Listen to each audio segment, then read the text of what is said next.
Hi, my name is Sophia Ambrosio, and my speech is going to be over child abuse and neglect.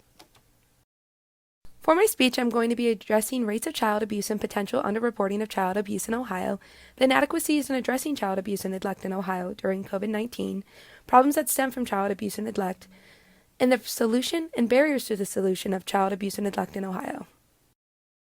To get you thinking about my topic, think of the COVID-19 pandemic and your personal feelings, maybe the fear, isolation, and uncertainty. Now think of a child who's still developing and needs guidance. If they're being abused on top of all the negative emotions associated with the pandemic, how do you think they feel?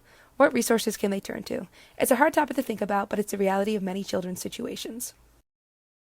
According to the U.S. Child's Bureau, in Ohio in 2020, there were 23,961 child victims and over 81,183 referrals to investigate a child abuse situation. Although this might seem like a lot, it's important to note that not all abuse is noticed, and kids can slip through the cracks, especially during the COVID-19 pandemic. A lack of reporting can lead to long-lasting social and mental implications for the children and their ability to become a functioning part of society. That being said, the problem is COVID-19 has highlighted Ohio's existing inadequacies in the child abuse response system, putting an already vulnerable population at further risk. First off, Ohio needs to improve its inadequacies with reporting and helping child abuse victims. The Ohio Government Advisory Council recommended 37 changes to the system, such as a need for a qualified workforce and mandated reporters, as it's hard to retain workers, and better statewide standards for critical screening decisions. As the Council stated, there are real holes in the system that need improvement. The lack of appropriate measures across multiple categories of the child abuse system relate directly to real-time decreased statistics of child abuse reporting and victims.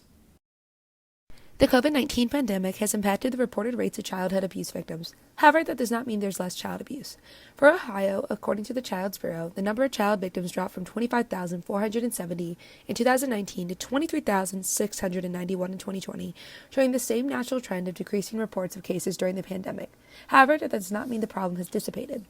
RAP says that parents experiencing pandemic-related social isolation report an increase in verbal aggression, physical punishment, and neglectful behaviors towards their children, suggesting rates have actually gone up.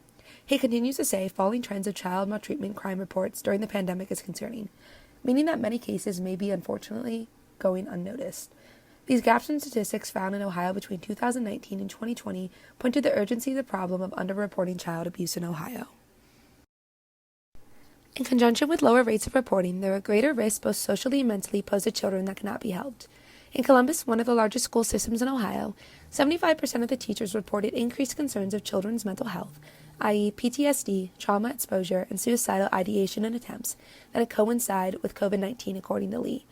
Abused children were also at a higher risk for comorbidities such as anxiety, PTSD, and substance abuse disorders, according to Lippard.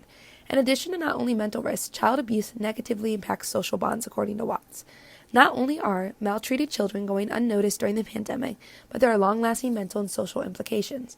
Mental illnesses are problems that are not easily mitigated. Those mental disorders take copious amounts of professional and self-help to fix. If there's no help to stop disorders from occurring in the first place, it's unlikely that children will get help for the side effects of abuse later. These long-lasting effects will only continue to negatively affect children's lives as they transition into adulthood, perpetuating social and mental unwellness for the next generation of Ohioan adults, making it an urgent problem for both the child abuse response system and the citizens of Ohio.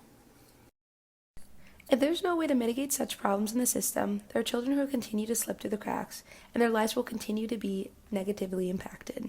The most urgent time to act is now.